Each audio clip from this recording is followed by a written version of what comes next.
Tule. Ano daw? Libreng tuli po ngayon sa ating health center dito sa ating barangay. Tuloy, ano pa lang Mrs., tuli na po yung anak nyo? Supot pa ho eh. Pasok ko dito. Libre po yan, libre. Ano, tara. Tule. Nurse, bakit libre? Ito po ay kasama po sa ating programa para po sa ating barangay. Tatakbo po ito mula ngayong Abril hanggang Mayo po. Kaya po pasok na at magpatuli. Tule. Libreng tuli po. Bahagi po ng programa ng ating health center. Libre yung tuli. Excuse me, nurse. Hoy. Sir? Tama ba kayo narinig ko? Libre tuli ngayon. Magpapatuli po. Pwede pa kipatay ang megaphone at nakakahiya? Ay, sige po. Pauwi na tayo. Ay, Tumahimik sorry, ka. sir. Ano akong pangalan? Alin, yung tutulian? Ronaldo. Ronaldo? Wag na. Okay. Kami nga eh. Sige, pasok na ako kayo. Pwede kaming dalawa dyan sa loob? Ayoko nga Pasok na ako kayo na anak nyo. Sandali. Ha? Sinong Ay, magtutuli? meron naman hong trained na nurse. Ay, ayoko. Bakit, nurse? Gusto nyo, doktor? Ay, oo. Ayos galaang yawn. Ay, okay lang ho. May doktor naman ho sa loob. Ayos. Sige po. Ronaldo, ano po? Number 5 ho kayo. Pasok na ho kayo. Ay, sandali. May mga tanong pa ako eh. May mga gusto sana ako itanong tungkol sa tuli eh. Wala akong problema. Sasagutin ho natin yan. Anong tanong nyo?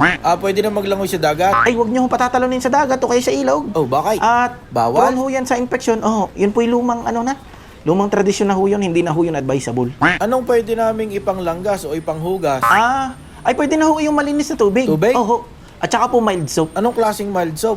Ay pagpasok niya ho, ay pwede niyong tanungin yung doktor. At depende ho yung sa Papaya soap. allowed ng doktor na anong klaseng sabon. Ay maire-recommend niya po yun. Ay, sige. Tanungin ko si Doc. Papa, wag na nga. Wag ka nga magulo. Bawal makipag-usap sa babae, ano? Di mo natutuo yun? Eh? Ay di bawal na ho yung makipag-usap sa kanyang ina. Ano yung mga bawal? Ano sir? Restrictions. Mga bawal? Bali ho, bawal ho siyang magbuhat na mabibigat. Opo. At saka po yung ibang mga physical activities ho, tulad po ng Chess. takbuhan, Ay, tama, yung maglalaro ho sa labas, wag ho muna. Pwede magpalda. Kung magpapalda ho siya, ay option nyo po yun, pero sa bahay na lang ho. Okay. Pero mas advisable pa rin ho yung brief na maluwag-luwag. Yung dahon ng bayabas na Dahon pinakuluan. ho ng bayabas, yung pakukulan ho. Yun, oo. Ay totoo naman po na meron po yung antibacterial properties, pero kung sa bahay po natin gagawin at hindi po ninyo alam yung Alin? maayos na preparasyon ho, baka ho maging prone sa infection ho yung inyong anak ho.